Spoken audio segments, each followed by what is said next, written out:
Hello student, मैं राजविंदर सिंह सभी का स्वागत करता हूं आपके अपने चैनल RRS एक्सीड विजन में। जो आज की क्लास रहेगी, आज हम शुरू करेंगे इनकम फ्रॉम हाउस प्रॉपर्टी, या आप बोल सकते हो income under head house property.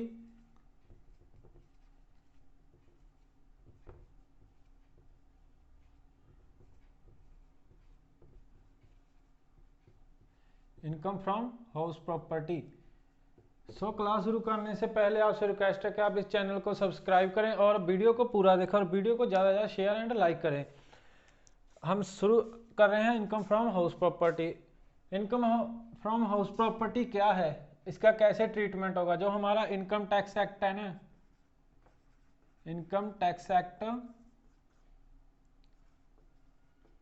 1961, जे इसमें जो सेक्शन है 22 एंड 27, इनके बीच है जो ये सेक्शन है, जो वो बताते हैं भी कैसे ट्रीटमेंट होता है इनकम फ्रॉम हाउस प्रॉपर्टी का। ठीक है, हम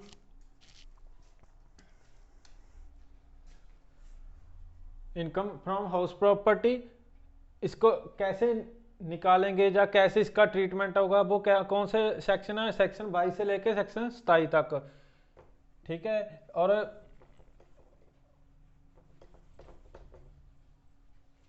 इनकम फ्रॉम हाउस प्रॉपर्टी क्या है।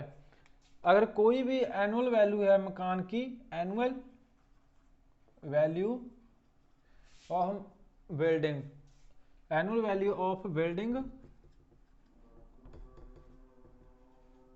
और लैंड अपार्टमेंट इट। ठीक है, इसका क्या मतलब है, अगर कोई भी वैल्यू है, हमारे पास कोई बिल्डिंग है और उसके साथ जो लैंड है उसकी जो एनुअल वैल्यू होती है उसको हम मानते हैं इनकम फ्रॉम हाउस प्रॉपर्टी। इसमें से हम डिडक्शन माइनस कर देते हैं। डिडक्शन किसके अंडर आती है, डिडक्शन 24 सेक्शन के अंडर आती हैं। ठीक है, अब भैया एनुअल वैल्यू क्या होती है, कैसे निकालेंगे, इसका पूरा परफॉर्मा है एक, वो हम साथ साथ करेंगे। अब पहले इसके रिगार्डिंग कुछ बातें जान लेते हैं भी क्या कंडीशन हो कोई भी इनकम का, वो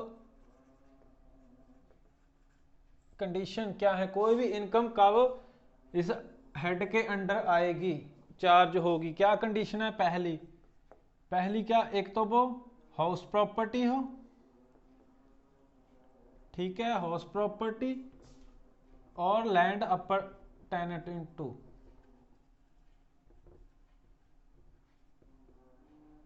ठीक है, एक तो हाउस प्रॉपर्टी हो और उसके साथ जो लैंड है, और दूसरी जो असेसी होना चाहिए, क्या हो, इस हाउस प्रॉपर्टी का ओनर हो।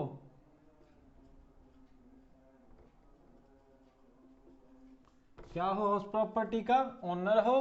और तीसरी, एक तो भी हाउस प्रॉपर्टी हो, दूसरा जो असेसी है वो ओनर होना चाहिए, और तीसरा वो इसको कैसे यूज करता हो, हाउस प्रॉपर्टी को लेट आउट देता हो, लेट आउट। ठीक है, उसने किराए पे दी हो, लेट आउट होनी चाहिए प्रॉपर्टी, क्या वो लेट आउट किराए पे आगे दी होनी चाहिए। ठीक है, ये तो कंडीशन है।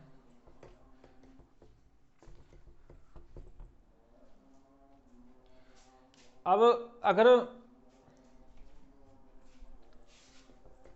आप मान लीजिए, अगर कोई प्रॉपर्टी है, ये ध्यान देने जोग बातें हैं, प्रॉपर्टी है कोई, मतलब प्रॉपर्टी क्या, हाउस है, हाउस प्रॉपर्टी।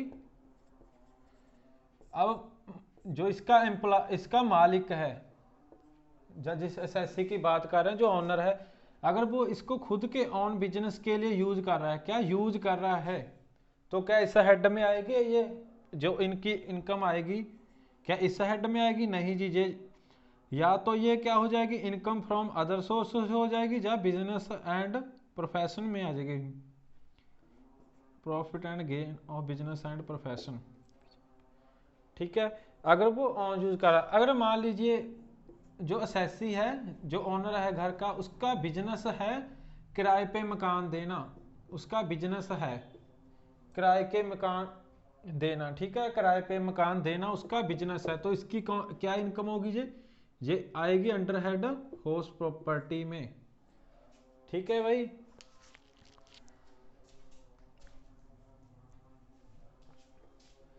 अब पता चल गया, अगर वो अपने खुद के बिजनेस के लिए यूज कर रहा है प्रॉपर्टी को, तब तो जो इनकम होगी वो कहाँ हम टैक्सेबल करेंगे उसको, या तो इनकम फ्रॉम अदर सोर्स में, जा करेंगे income under head professional business and gain, ठीक है, पीजीबीपी में।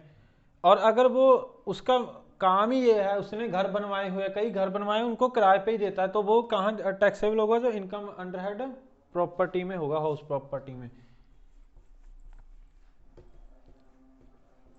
ठीक है। अब बात करते हैं अभी, अगर वो ओनर होना चाहिए, हमने पहले बताया कंडीशन है एक ओनर होना चाहिए। ओनर का क्या मतलब है? ओनर जो घर के मतलब कागजात होते हैं, जो जैसे रजिस्ट्री वगैरह, वो किस पे होनी चाहिए? एसएससी के नाम पे होनी चाहिए, ठीक है। आई होप आपको अच्छे से समझ आ रहा है। अगर एसएससी के पास है उसकी रजिस्ट्री वगैरह घर की, ठीक है, वो क्या हो जाएगा? ओनर हो जाएगा। ये काफ़ी ज़रूरी इंपॉर्टेंट चीज़ है, भी ओनर होना चाहिए। अगर मान लीजिए कोई मिस्टर एक्स है, ठीक है, उसने किराए पे मकान लिया, अब इसने किराए पे लिया मिस्टर ए से मकान, ठीक है, कहाँ से लिया? मिस्टर ए से मिस्टर एक्स ने किराए पे लिया, या तो ये कह लो मिस्टर ए ने रेंट पे दे दिया उसको, हाउस प्रॉपर्टी रेंट पे दे दी, और कितने में दी इसने? 6,000 में दे दी। अब मिस्टर एक्स है कोई, इसने आगे वही, ये खुद नहीं रह रहा उस घर में, इसने आगे ये और किसी को रेंट पे दे दिया 10,000 पे, ठीक है, मान लीजिए 10,000 पे दे दिया मिस्टर वाई को। अब ये ध्यान दो आप, मिस्टर ए की प्रॉपर्टी थी, ओनर कौन है? मिस्टर ए, ठीक है, ओनर कौन है? ये, और ये इसने रेंट पे दे दी किसको? मिस्टर एक्स को, और मिस्टर एक्स ने आगे मिस्टर वाई को दे दी रेंट पे। अब जो मिस्टर ए के हैंड में इनकम आएगी, ये का कौन से हैंड में आएगी? हाउस प्रॉपर्टी में। क्या मिस्टर ए एक्स ने जो हाउस प्रॉपर्टी मिस्टर वाई को दी है, क्या ये इसकी हाउस प्रॉपर्टी में आएगी? नहीं जी, इसने आगे किराए पे दे दी और किसी को 4,000 इसको फायदा हो रहा है, तो ये क्या होगा? जो 4,000 है जी, या तो अदर सोर्स में आ जाएगी या पीजीबीपी में। PGBP professional and business and professional, ठीक है, profit and gain business and profession, ठीक है। आई होप आपको ये भी पता चल गया। देख, एम्प्लॉयर जो असेसी है, हमारा असेसी है, वो कौन होना चाहिए? ओनर होना चाहिए, घर का मालिक होना चाहिए। अगर वो मालिक नहीं है तो उसकी जो इनकम होगी, या तो वो अदर सोर्स में आ जाएगी या बिजनेस एंड प्रोफेशन में, ठीक है। ये ध्यान देने वाली बात थी। अब क्या ओनर, इसमें हाउस प्रॉपर्टी में हम ओनर को डीम्ड ओनर भी मानते हैं। अगर कोई डीम्ड ओनर है वो भी इसका ओनर ही माना जाएगा। डीम्ड ओनर क्या होता है? डीम्ड ओनर देखो, अगर जो इसका एक्चुअल ओनर है, जिसका एक्चुअल ओनर है हाउस प्रॉपर्टी का, उसने प्रॉपर्टी ट्रांसफर कर दी किसको? ट्रांसफर कर दी किसको की? ट्रांसफर अपनी, अगर वो स्पाउस को कर दी। अगर ये मिस्टर है कोई तो उसकी पत्नी होगी, अगर ये लेडीज है कोई तो उसका पति हो गया, ठीक है। इसने ओनर ने ट्रांसफर कर दी स्पाउस को। और दूसरी कहाँ कर दी? जाता for consideration, for other than consideration, ठीक है, for other than consideration normal कर दी। और दूसरा, अगर ओनर ने किसको ट्रांसफर किया प्रॉपर्टी? अपने माइनर चाइल्ड को या ओनली चाइल्ड को, ठीक है, माइनर चाइल्ड या चाइल्ड, ठीक है, माइनर चाइल्ड को या चाइल्ड को ट्रांसफर कर दी। तो कैसे की? फॉर अदर देन कंसिडरेशन, ठीक है, चाहे उससे पैसे ले चाहे ना ले, तो ये दोनों क्या हो जाएंगे? ये डीम्ड ओनर हो जाएंगे। एक वाले केस में स्पाउस हो जाएगा, एक वाले केस में माइनर चाइल्ड। ये दोनों क्या है? ये डीम्ड ओनर हैं, ठीक है, ये हो गया डीम्ड ओनर। अब अगर कोई, उसको बोलते, अगर अगर इसके ओनर ने जो घर का मालिक था, जो पॉइंट ने, अगर मालिक ने इसको पैसे दे दिए, कैश दे दिया भी, जा भाई आप घर खरीद, और इन्होंने कैश से, जा तो इसकी पत्नी ने, स्पाउस ने, जा चाइल्ड ने क्या खरीद लिया, घर खरीद लिया। घर क्या ये इसके अंडर आएगा? ये नहीं आएगा, ये ऑनर नहीं माना जाएगा। क्यों? क्योंकि इसने कैश दिया है, ना कि मकान दिया है। मकान इसने कैश दिया और इसने कैश के बदले में कोई प्रॉपर्टी खरीद ली, घर खरीद लिया। तो ये जो ये ऑनर ने कैश दिया है या ये प्रॉपर्टी है, ये इसका मालिक नहीं माना जाएगा, डीमड ऑनर तो नहीं माना जाएगा, क्योंकि उसने कैश दिया था। ठीक है,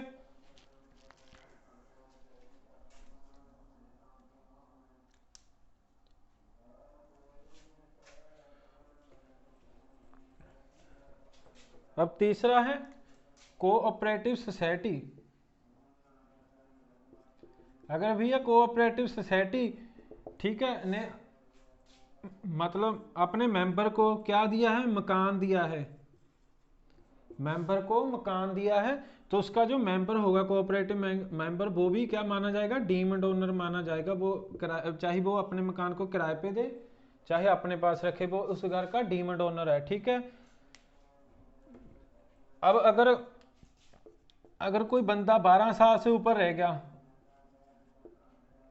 ठीक है, 12 साल से उस प्रॉपर्टी पे कब्जा किया उसने, 12 साल रह गया, तो वो भी क्या हो जाएगा? डीमड ओनर माना जाएगा। यहाँ पे इसका लीज होना चाहिए, लीज रेंट, जो लीज जो रेंट इसने रेंट दिया है उसकी क्या होनी चाहिए इसके पास? लीज और रेंट का एग्रीमेंट हो। ठीक है, अगर वो 12 साल तक, तो भी क्या वो डीमड ओनर ही माना जाएगा।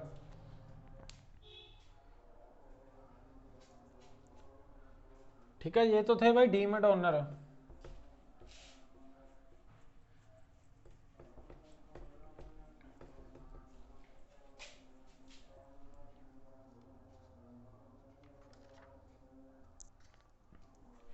अब बात करते हैं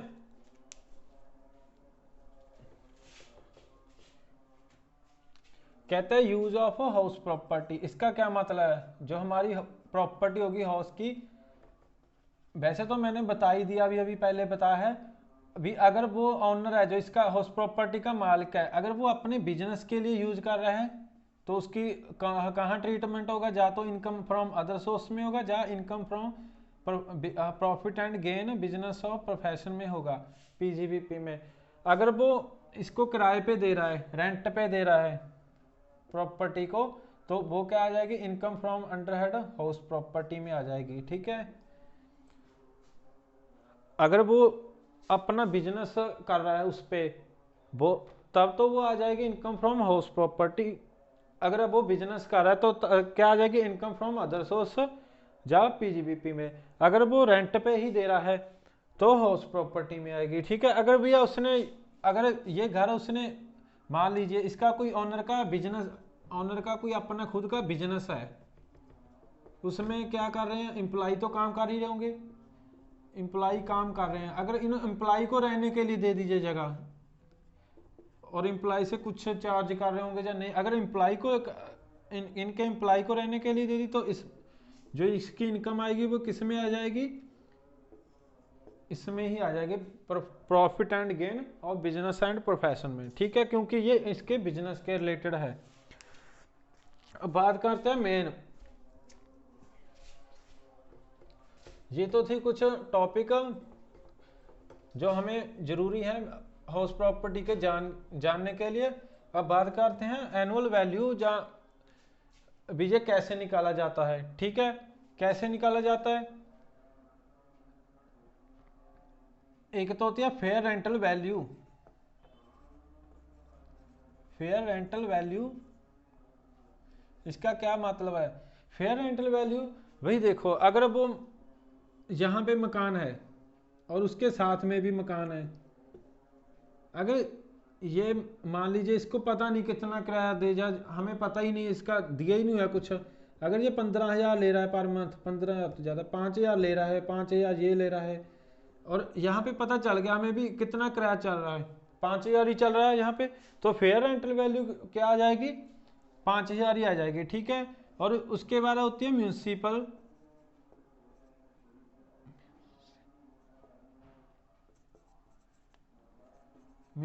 वैल्यू। ये क्या होती है, जो म्यूनसिपल कमेटी ने निर्धारित की होती है, डिटरमाइन की होती है भी कितना चार्ज कर सकते हो।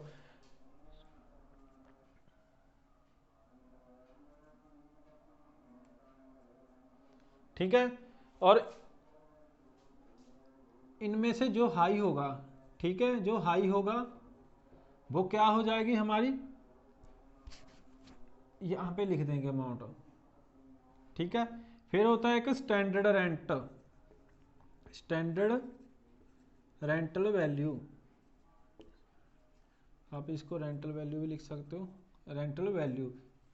देखो भाई, ये स्टैंडर्ड रेंटल वैल्यू क्या होता है, ये स्टैंडर्ड रेंट निर्धारित किया हुआ है,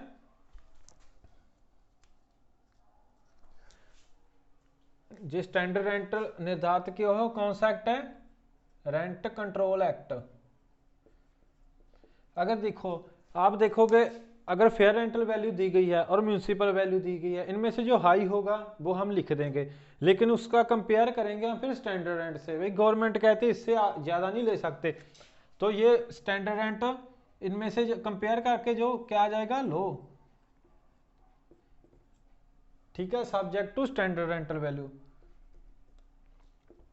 जो वैल्यू लेनी है हमने सब्जेक्ट कहाँ तक लेनी है, टू स्टैंडर्ड रेंटल वैल्यू, ठीक है।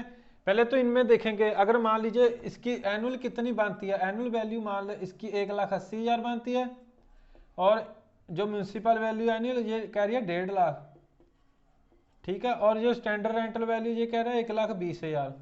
आप देखिए इसमें कैसे ट्रीट होगा, आप इनमें से को क्या हाई कौन क्या लेंगे, हाई कौन सा है, 1.5 लाख है या 1,80,000, यहाँ पे 1.5 लाख 1,80,000 लिख देंगे, ठीक है। फिर इनका कंपेयर करेंगे इन दोनों में, 1,80,000 और 1,20,000 में, इनमें से जो मतलब subject to standard rental value, अगर स्टैंडर्ड रेंटल वैल्यू कम है तो ये लेंगे, अगर ज़्यादा होती तो ये लेते, मतलब जो कम हो, इनमें से विच एवरेज लोअर, ठीक है। हम आपको एक परफॉर्मा बना देते हैं पूरा,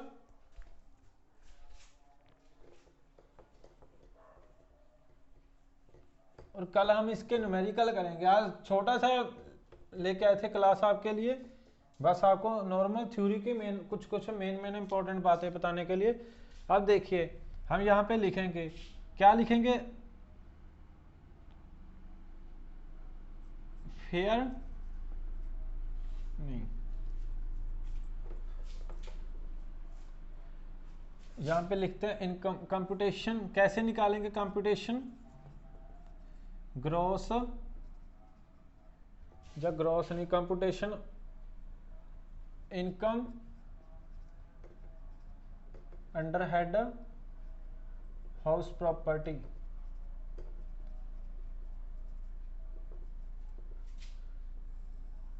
ठीक है।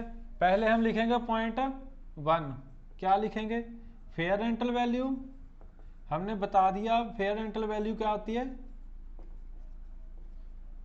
और दूसरा म्यूनसिपल रेंटल वैल्यू, ठीक है। हमने यहां पे लिखना है विच एवर इज हाई, इनमें से जो हाई होगा, जो हाई है वो यहां पे लिख देंगे, ठीक है। इसको मान लेते हैं ए पॉइंट, पहले तो मैं छोटा छोटा 1 और 2 लिखा, इसके बाद हमने ए लिख लिया, इसको विच एवरेज हाई, और इसके बाद लिखेंगे स्टैंडर्ड 3 में लिख लो, 3 स्टैंडर्ड रेंटल वैल्यू, ठीक है, ये लिख दी। इनमें कंपेयर कर रहे हैं, ए यहाँ पे ए लिखते हैं विच एवर इज लोअर, ठीक है। किस किस में कंपेयर किया, विच एवर इज लोअर, कौन में से, ए एंड 3 में, ठीक है।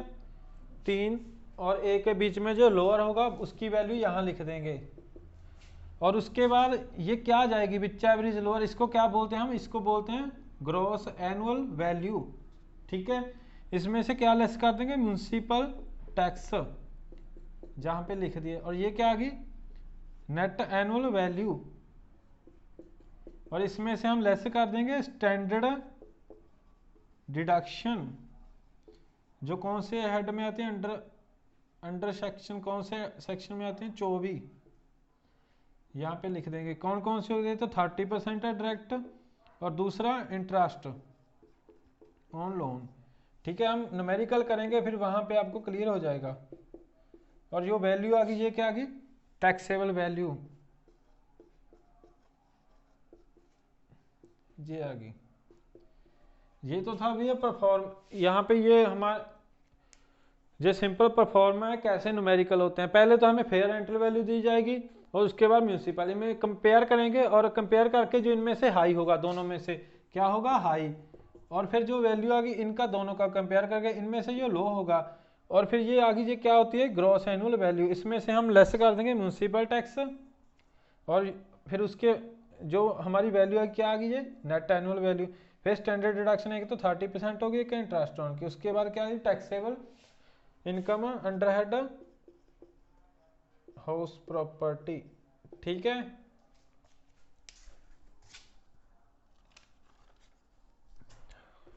अब इसके हम कल न्यूमेरिकल करेंगे। आपके लिए बस इतना ही था आज का सेशन।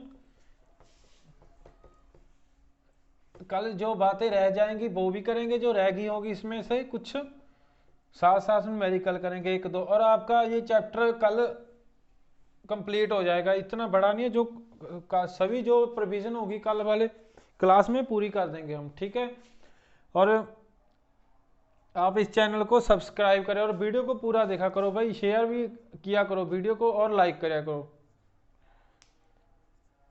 आई होप आपको ये सेशन अच्छा लगा हो, सो थैंक यू।